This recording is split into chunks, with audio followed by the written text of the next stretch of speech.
Money FM 89.3. Best of breakfast. Morning Shot. Welcome to Morning Shot. Even though Singapore's drug situation remained under control in 2024, latest data by Singapore's Central Narcotics Bureau, or CNB, show that the number of new drug abusers under 20 years old who were arrested increased by 30%. Just last year alone, CNB dismantled 25 drug syndicates, including those that used Telegram.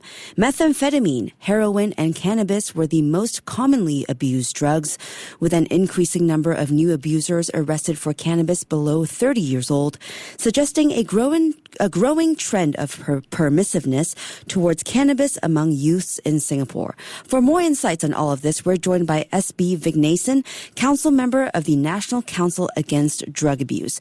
Mr. Viknesan, good morning. Thanks for being on The Breakfast Show.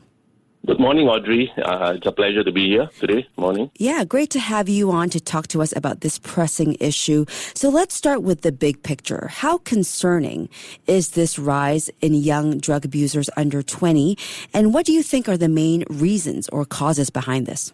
Okay, the trends are concerning, but they are not entirely unexpected. The Central Narcotics Bureau's statistics show that the number of new drug abusers arrested were below the age of 20.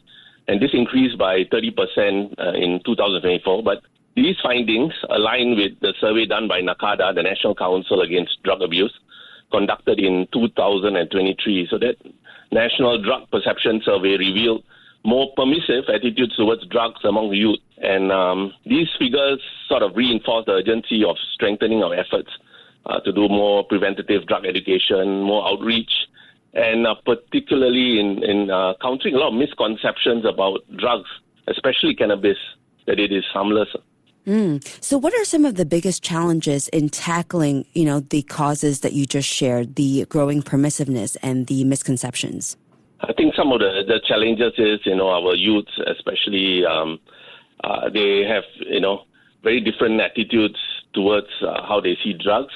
While many, more than 90% of youth believe that, that drug abuse, it's illegal and, you shouldn't use drugs.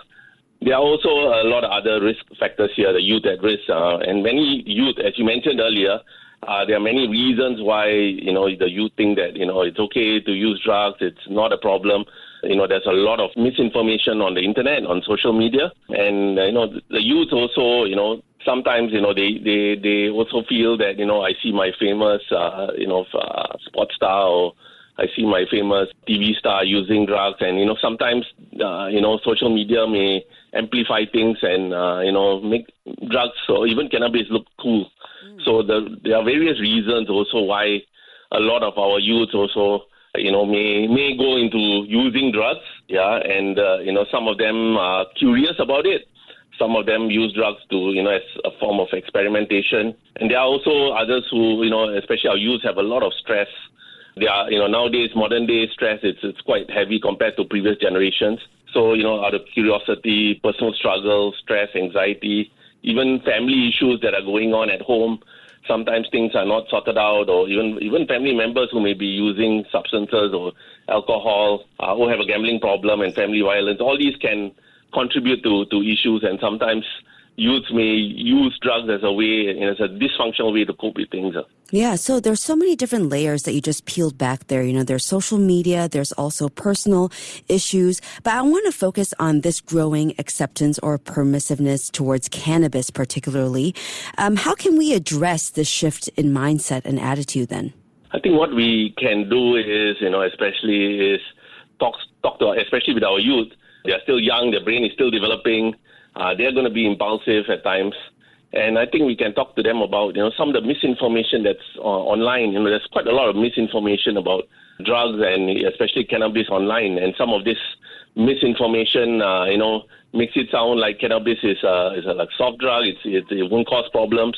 But no one shows these youth that there are a lot of complications. There are a lot of individuals who get hooked onto drugs and, their life gets chaotic and it affects their social life, it affects work, it affects their relationship with others, and it causes a whole spiral downwards into major issues in their life. And I think the downside is not shown every time. Sometimes social media may show or amplify the good parts of it, but they never show a lot of sides, never show the downside of it, the problems it can cause, the complications it can cause. And I think this is important to have that conversation with our youth about, the kind of information they get online, take interest in some of the things they are watching online. I mean, whether it's parents, whether it's educators, I think it's important to see what they view and, to tell them that, we are here to try to keep them safe. Sometimes we may come and check on them and check what they are surfing, get to know their friends, who they're hanging out with, because sometimes a lot of misinformation can also come with certain friends who may also make cannabis sound cool. Yeah. Or even illicit drugs sound cool. So with this misinformation that you were talking about, there's been a lot of debate around cannabis around the globe. Can you help us debunk then some of the most common myths about this?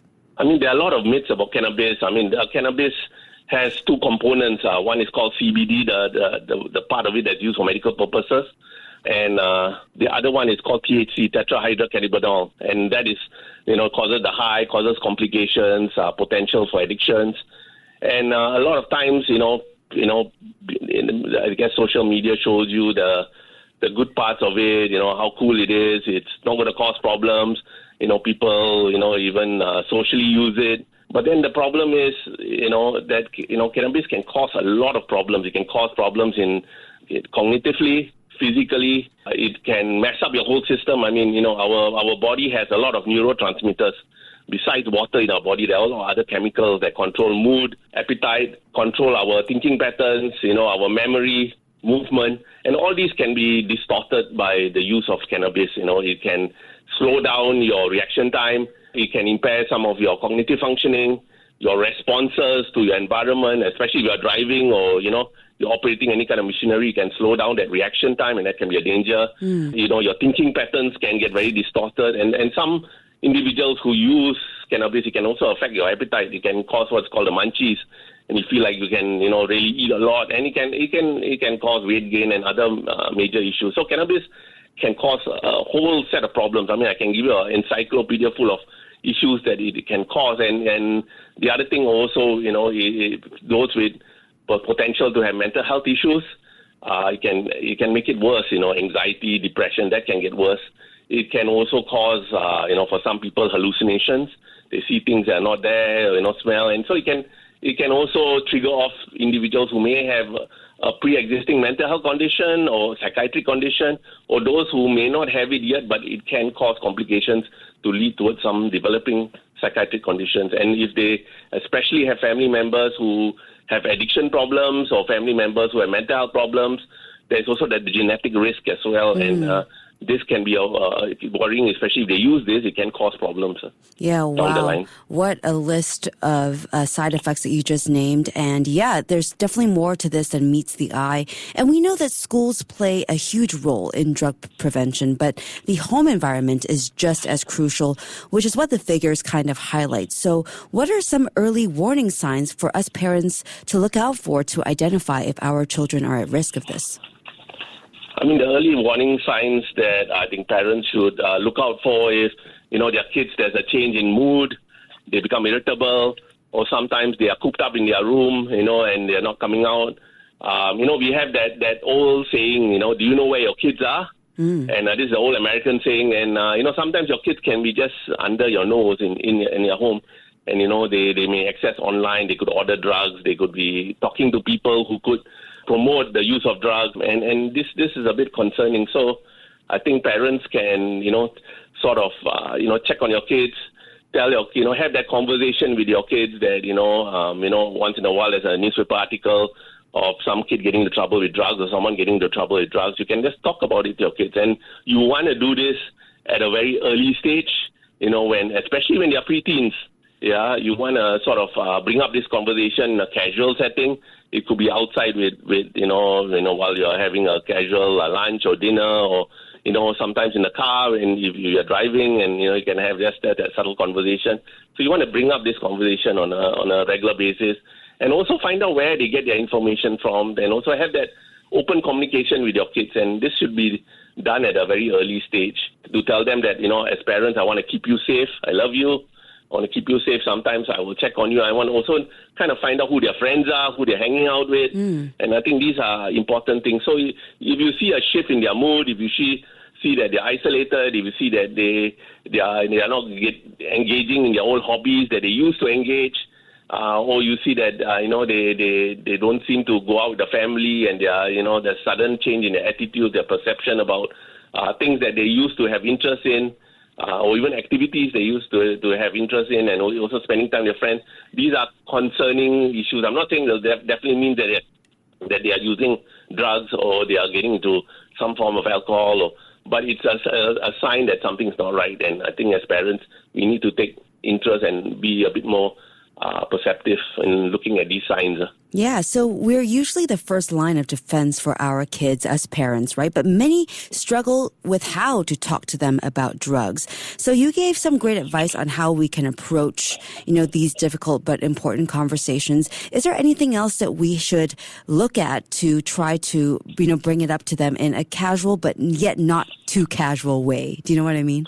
Okay, I think as parents also, we try to acknowledge, I myself am a parent, and we try to sort of acknowledge the youth's perception about drugs and, some of the understanding about, problems that can come up with using drugs. We want to also, instead of shouting at them or scolding them, we want to have that open communication for them to feel safe that they can come and talk to us when there's any problems. And, we want to also empower our youths to teach them how, to say no. If they are faced with certain situations where friends or strangers or people could be pushing drugs to them, what can they say to say no? How can they be assertive? And maybe sometimes role play some different scenarios. How if they are approached people who are going to talk about drugs, whether online or whether offline, what they can do, and instead of just dictating rules, have this mutual understanding that if there's any problems, yes, I will be concerned, I'll be worried, and I'll disapprove of you using drugs. But you can come to me. I'm there to protect you. I'm there to not to control you, or just because you may have come across situations where drugs was pushed to you. I'm not to punish you, but to see what we can do to work out things and see what we can do to sort out things when there's a problem. Yeah. That's what our role is as parents, yeah? Absolutely. And for families already, kind of dealing with drug-related issues, what kind of support is available for them? And beyond individual families, what more can be done at the community level to reduce these drug abuse cases? Okay. For parents, CNB has their resources, including the CNB's preventative drug education toolkit to help them frame conversations, about the realities of using drugs. There are agencies that help individuals. Parents also, it's good to parents to read up and try to understand about, what drugs are about, what are the resources available. And, there are places like NAMS, the National Addiction Management Service, which is in IMH and Addiction Department. Parents can approach it if their kids are using or, are struggling with drugs. There is a places like SANA, Singapore Anti-Narcotics Association. They do have drop-in centers. They do have counselors. So parents can also approach them for help. And also places like We Care Community Services in Kembangan Chai Chee Community Center. So parents can also approach these agencies. So I think it's important that parents know that help is available.